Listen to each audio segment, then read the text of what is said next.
और अब ये पद दिग्विजय का। 17 इयर्स के इस चाइनीज लड़के ने एक आईफोन के लिए अपनी किडनी बेच दी और अब ये 25 साल का हो गया है और इसे जिंदा रखने के लिए इसकी डायलिसिस करनी पड़ती है। वहीं पर इसके ऑपोजिट ये एग्जांपल देखिए दिग्विजय का, जो 16 साल की एज से अपने पैसे सेव कर रहे थे।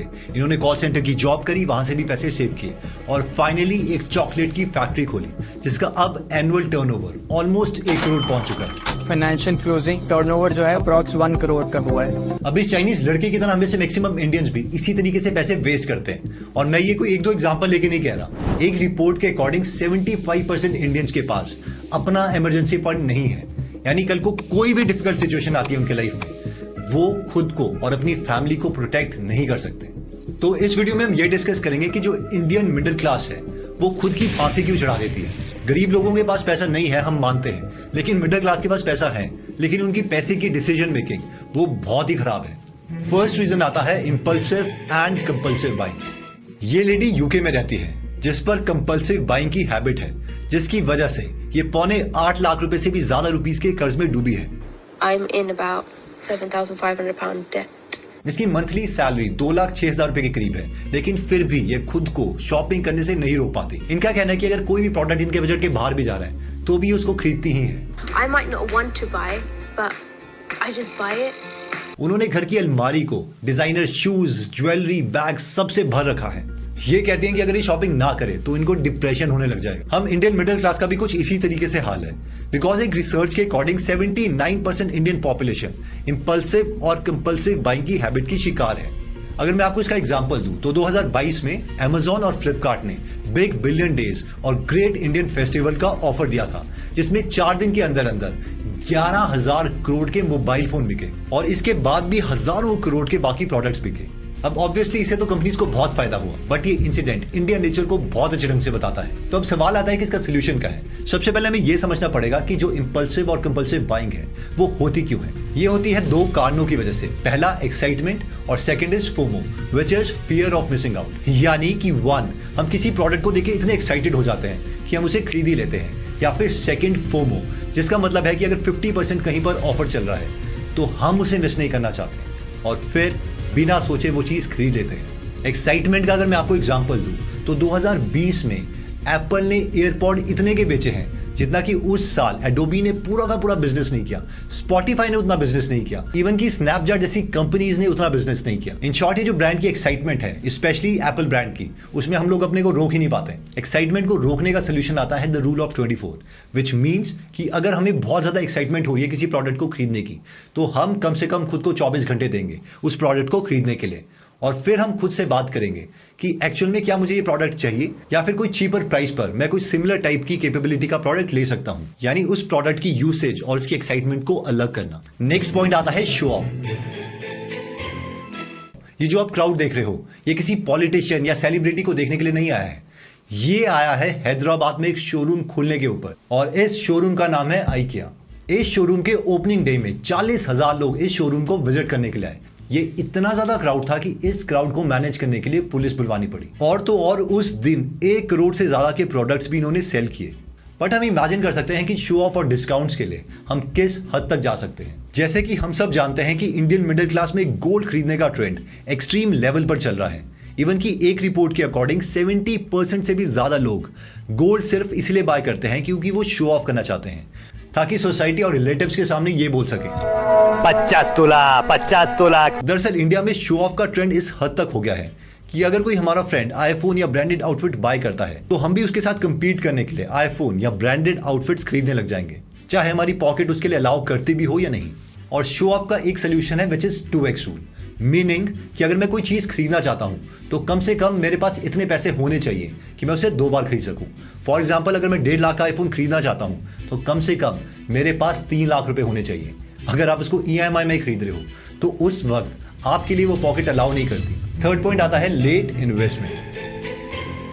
ये है इन्वेस्टर शंकर शर्मा। इनका बर्थ झारखंड के धनबाद में हुआ था।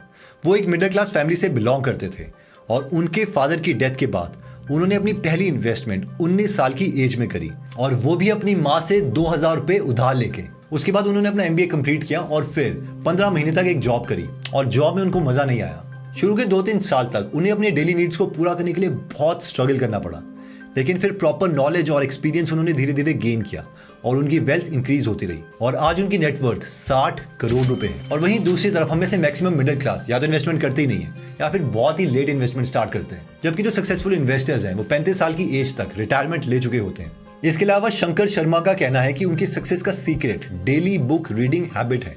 Bedrock of success is only one, आपने कितनी रीडिंग की है और कितनी रोज करते हैं। ठीक उसी तरीके से अगर आपको भी अपनी बुक रीडिंग हैबिट बनानी है तो आप गूगल एप्लीकेशन डाउनलोड कर सकते हैं, जहां पर 200 से ज्यादा बुक समरीज हिंदी में फ्री में अवेलेबल है और हर संडे हम उसमें एक फ्री बुक समरी ऐड करते हैं। अगर आप प्रीमियम सब्सक्रिप्शन नहीं भी लेते तो भी 200 हफ्ते तक यानी ऑलमोस्ट 4 साल तक आप हर हफ्ते अपनी एक बुक समरी कंप्लीट कर सकते हैं और तब तक हम उसमें और फ्री बुक समरीज तो ऐड कर ही देंगे। तो अगर आप इस एप्लीकेशन में इंटरेस्टेड हैं तो इसका लिंक मैं डिस्क्रिप्शन और फर्स्ट कमेंट में दे दूंगा। Coming back to the story, देखिए इस सक्सेसफुल इन्वेस्टर से इंस्पिरेशन लेकर हमें भी अर्ली इन्वेस्टमेंट स्टार्ट कर देनी चाहिए। अर्ली इन्वेस्टमेंट करने से हमें कितना बेनिफिट हो सकता है इसे हम एक एग्जाम्पल से समझते हैं। सपोज आपकी एज अभी 20 साल की है और आप हर महीने 20,000 रुपए 40 साल तक सिप में इन्वेस्ट करते हैं और अगर ऑन एन एवरेज आपको 15% CAGR मिलता है तो आपके पास 62 करोड़ रुपीस होंगे just because of one simple habit.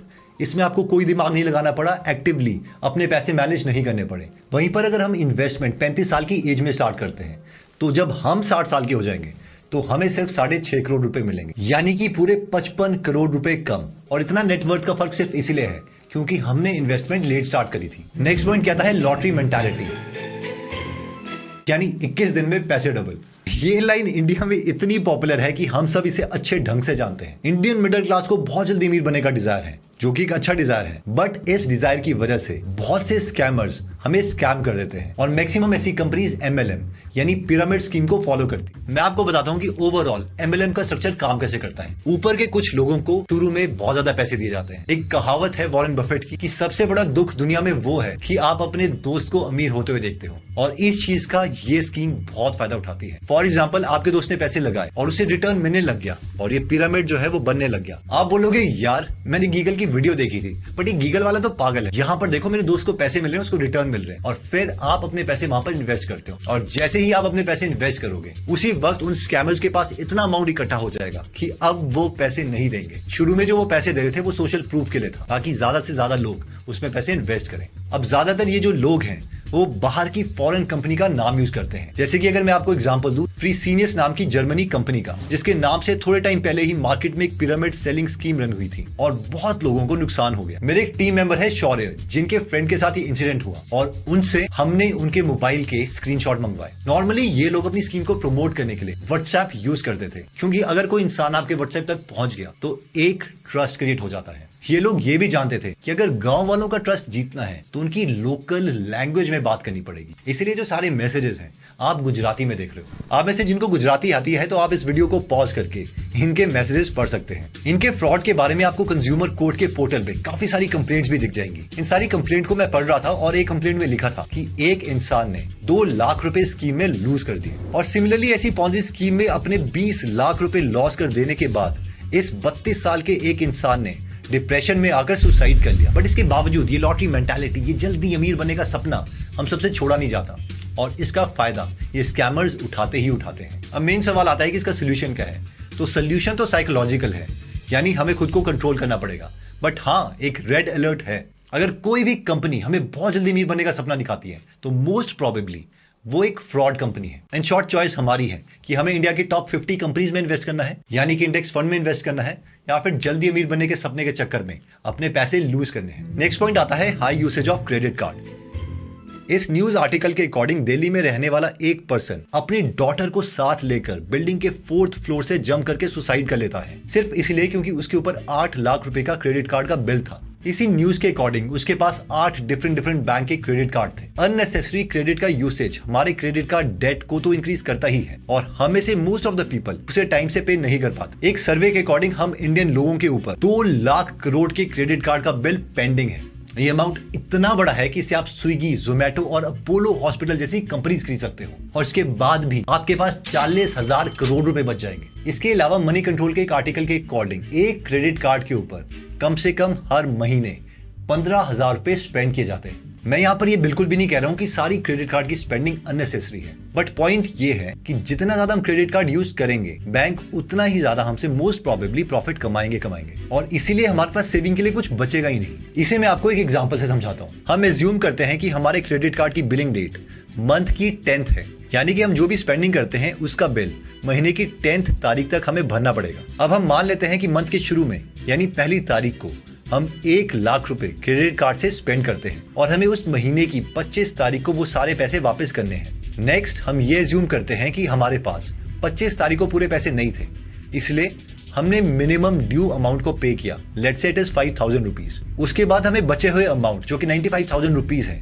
उस पर 40 दिन का इंटरेस्ट 40% के हिसाब से पे करना पड़ सकता है। 40 दिन मैं इसीलिए कह रहा हूं क्योंकि पिछले महीने की 1 तारीख को हमने पैसे स्पेंड किए थे और अगले महीने की 10 तारीख को हमारा बिल जनरेट होता है, यानी कि एक महीने के 30 दिन और नेक्स्ट मंथ के 10 दिन। तो हमें जो एक्स्ट्रा पे करना पड़ेगा वो अमाउंट बनेगा 4136 रुपीज, यानी जो टोटल अमाउंट अब हमें पे करना है वो 95,000 रुपीज नहीं है, वो है 99,136 रुपीज। रामदेव अग्रवाल जी का मैं एक इंटरव्यू देख रहा था और उन्होंने इस क्रेडिट कार्ड की सिचुएशन को बहुत ही ब्यूटीफुली एक्सप्लेन किया। उन्होंने कहा कि मान लो आपको हर साल 18% का इंटरेस्ट मिलता है, तो आप कंपाउंडिंग की वजह से कुछ 10 साल में कितनी जल्दी वेल्दी बन जाओगे। अब इस सिचुएशन को ऑपोजिट कर दो, अगर कोई हमारी सेविंग से 18% हर साल ले रहा है तो कितनी जल्दी हम अपनी सारी वेल्थ लूज कर देंगे। सोल्यूशन देखिए, क्रेडिट कार्ड को इमरजेंसी सिचुएशन में यूज करना जायज है, लेकिन हमें पता है कि हमें से मैक्सिमम लोग अननेसेसरी क्रेडिट कार्ड का हाई यूसेज करते ही हैं। क्योंकि क्रेडिट कार्ड है तो हम सोचते हैं कि यार अभी तो पे नहीं करना, अगले महीने पे करेंगे, चलो यूज कर ही लेते हैं। देखिए, हम में से मैक्सिमम जो इंडियन लोग हैं वो यूएसए को फॉलो करते हैं, जहां पर यूएसए में 19 से 28% के बीच में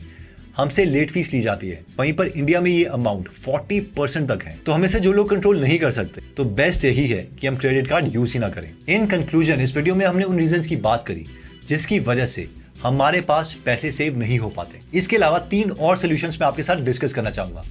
सबसे पहला है कि जो भी आप सेविंग या इंडेक्स फंड में पैसे डालना चाहते हैं वो सैलरी आते ही कट जाने चाहिए। ये जस्ट वन टाइम एफर्ट है, उसके बाद ये पैसे ऑटोमेटिकली सेव होते रहेंगे और हमारा माइंड ये जान लेगा कि हमें उतने ही पैसों में मैनेज करना है। इन शॉर्ट, बाकियों को पैसे देने से पहले हमें खुद को कुछ पैसे दे लेने चाहिए। जैसे ही पहले अकाउंट में हमारी इनकम हिट होगी, हम सेकेंड अकाउंट में अपना सेविंग अमाउंट डाल देंगे। ये मेथड उन लोगों का सक्सेसफुल रहेगा जो इस प्रोसेस को भी ऑटोमेटिक कर देंगे, यानी जैसे ही आपके मेन अकाउंट में पैसे आए दूसरे अकाउंट में ऑटोमेटिकली पैसे ट्रांसफर हो जाने चाहिए। ये एक बार विल पावर यूज करके बस खत्म कर दो। बार बार अपने को चैलेंज करना, बार बार वो विल पावर यूज करना, वो हमसे नहीं होगा। थर्ड, मैं आपको एक बहुत ही अच्छा मंत्रा बताता हूँ, वो ये है कि हमें हर मंथ सारे अपने फिक्स्ड एक्सपेंसेस को कैलकुलेट करना है कि हमने कितने पैसे खर्चे और हर महीने उन सभी फिक्स्ड एक्सपेंसेस को हमारी इनकम से माइनस कर देना है। अगर ये अमाउंट 30 से 35% आ रहा है तो आप समझो आप ग्रीन जोन में हो, यानी आप बाकी लोगों से अच्छा परफॉर्म कर रहे हो। अगर ये अमाउंट 15 से 25% के बीच है तो आप ब्लू जोन में हो, यानी please move to green zone. और अगर ये अमाउंट 5 से 10% के बीच में है तो आप रेड जोन में हो, यानी हम बाकी लोगों के कंपैरेटिवली बहुत बुरा परफॉर्म कर रहे हैं।